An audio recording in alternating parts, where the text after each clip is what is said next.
दोस्तों आप सल्लल्लाहु अलैहि वसल्लम को मुशरिकीन मक्का हमेशा नीचा दिखाने की कोशिश किया करते थे। एक दफ़ा मुशरिकीन मक्का ने यहूदियों के सबसे बड़े आलिम के पास दो कासिद भेजे। उन्होंने यहूदी आलिम को कहा कि हमारे यहाँ एक यतीम लड़का है जो कहता है कि मैं नबी हूँ। तो यहूदी आलिम ने कहा कि तुम मुझे उस लड़के के हुलिये के बारे में बताओ। और उन दोनों कासिदों ने आप सल्लल्लाहु अलैहि वसल्लम का हुलिया बयान कर दिया। फिर उस यहूदी आलिम ने उन दोनों कासिदों से कहा कि मेरे ये 3 सवाल उस लड़के से जाकर पूछो, अगर उसने इन तीनों सवालों के जवाब दे दिए तो वो वाकई में सच्चा नबी है, और अगर वो जवाब नहीं दे सका तो वो झूठा है, मकार है, तुम उसकी पैरवी बिल्कुल भी मत करना। फिर वो यहूदी कहने लगा कि वापस जाकर मोहम्मद से मेरा ये पहला सवाल पूछना कि वो तुम्हें असहाबे कहफ के बारे में बताए, क्योंकि ये एक ऐसा वाक़या है जो सिर्फ और सिर्फ हमारी कदीम किताबों में मिलता है, उसके अलावा इसका जिक्र कहीं नहीं है। अगर वो अल्लाह ताला का सच्चा नबी हुआ तो अल्लाह ताला उसे इसका जवाब बता देंगे। और दूसरा सवाल मेरा उससे पूछना कि वो बताए कि सिकंदर और जुल्करनैन कौन थे। और मेरा तीसरा सवाल उनसे जाकर पूछना कि रूह क्या चीज़ है। अगर इन तीनों सवालों के जवाब वो आपको दे देते हैं तो उनकी पैरवी करना, अगर वो नहीं देता तो उस लड़के की पैरवी कभी मत करना। और दोस्तों जब वो दोनों कासिद मक्का में वापस आए तो उन्होंने लोगों से कहा कि हम ऐसे सवालात लेकर आए हैं कि इन सवालात से हमारे और मोहम्मद के दरमियान में फैसला हो जाएगा। अब ये सारी प्लानिंग करके सारा मुशरिकीन मक्का हमारे नबी पाक सल्लल्लाहु अलैहि वसल्लम की खिदमत में हाजिर हुआ और कहने लगा कि आप सल्लल्लाहु अलैहि वसल्लम अगर अल्लाह ताला के सच्चे नबी हैं तो हमारे आपसे 3 सवालात हैं। पहला सवाल ये है कि आप हमें बताइए कि असहाबे कहफ कौन थे।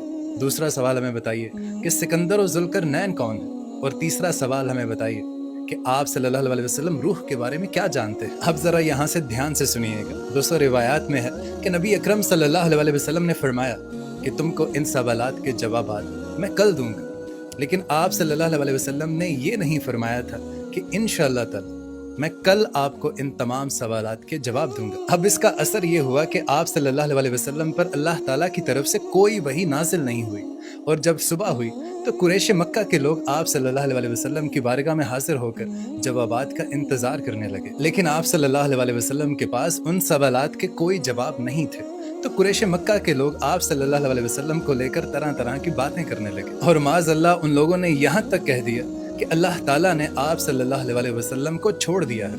अबू लहब की बीवी जमीला भी इन तमाम मुशरिकीन मक्का में शामिल थी। अब कुरैश की तरह तरह की बातें सुनकर हमारे नबी पाक सल्लल्लाहु अलैहि वसल्लम बहुत ज़्यादा परेशान हो गए। और फिर हज़रत जबरील अमीन अलैहिस्सलाम सूरह कहफ लेकर नाजिल हो। और दोस्तों हज़रत जबरील अमीन अलैहिस्सलाम ने आप सल्लल्लाहु अलैहि वसल्लम से अर्ज़ किया कि ऐ अल्लाह के नबी, आप इस तरह से ना कहा करें कि मैं कल कर दूंगा, बल्कि आप सल्लल्लाहु अलैहि वसल्लम ये अल्फाज कहा करें कि इंशाअल्लाह ताला ये कल हो जाएगा, अगर मेरे रब ने चाहा तो हो जाएगा। तो अल्लाह के नबी हज़रत जबरील अमीन से फरमाने लगे कि ए जिब्राइल, तुमने इतनी देर कर दी, मैं तो बहुत ही परेशान हो रहा था।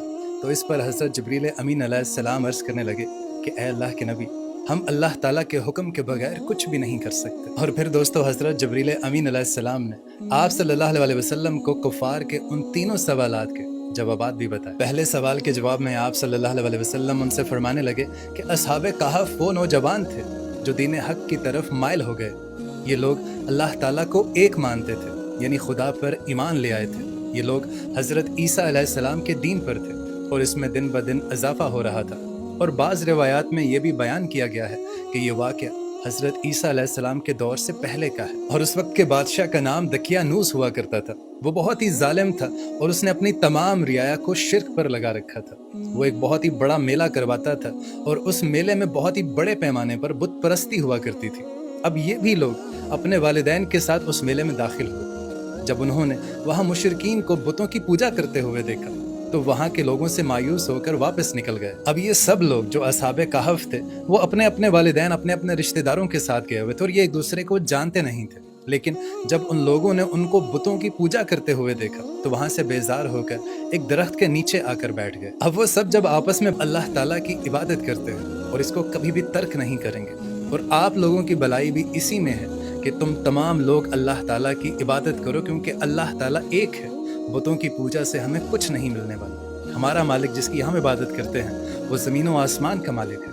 उनकी ये सारी बातें सुनकर बादशाह ने उन लोगों को वार्निंग दी और कहा कि अगर तुम ऐसा करने से बाज ना आए تو میں تم کو بہت ہی سخت سزا دوں گا۔ لیکن ان تمام پر بادشاہ کی دھمکی کا کوئی اثر نہیں ہوا، اور اسی طرح سے وہ اللہ تعالیٰ کی عبادت کرتے رہے اور وہاں کے لوگوں کو تبلیغ بھی کرتے رہے۔ لیکن جب انہوں نے محسوس کیا کہ ہم یہاں رہ کر اللہ تعالیٰ کی اس ذمہ داری کو پورا نہیں کر سکتے، تو وہ وہاں سے نکل پڑے۔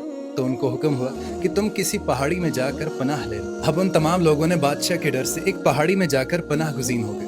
اور وقت دیکھیے کہ تمام جتنے بھی مشرک تھے، جتنے بھی بادشاہ کے لوگ تھے، جب بھی انہیں ڈھونڈنے کے لیے نکلتے تو وہ انہیں کبھی نظر ہی نہیں آتے تھے۔ اور دوستو، ایک روایت کے مطابق بادشاہ کے فوجی اس غار تک پہنچ چکے تھے، لیکن ان کو اس غار میں کوئی شخص نظر ہی نہیں آیا۔ اور دوستو، پھر اللہ تعالیٰ نے ان پر اونگ طاری کر دی۔ ان کے ساتھ ایک کتا بھی تھا۔ وہ لوگ 309 سال تک سوتے رہے اسی غار میں، اور جب 309 سال کے بعد اٹھے تو ان کو ایسے ہی محسوس ہوتا تھا کہ شاید وہ ابھی سو کر اٹھے ہیں، کیونکہ جب وہ 309 سال کے بعد اٹھے تھے تو وہ ویسے کے ویسے ہی تھے، کوئی بڑھاپا نہیں، کچھ نہیں، وہ ویسے کے ویسے ہی خود کو محسوس کر رہے تھے۔ اب جب اللہ تعالیٰ نے ان کو ہوش میں لایا تھا تو شام کا وقت ہو رہا تھا، اور ان سب کو بھوک اور پیاس محسوس ہو رہی تھی۔ تو ان میں سے کسی ایک نے کہا کہ میں بازار جاتا ہوں اور کچھ کھانے پینے کا انتظام کر کے آتا ہوں۔ تو وہ کہنے لگے کہ تمہیں بہت ہی ہوشیاری سے کام لینا پڑے گا، کیونکہ بادشاہ کے لوگ ہمارے پیچھے پڑے ہیں۔ اب جب وہ شخص غار سے باہر نکلتا ہے تو حیران رہ جاتا ہے۔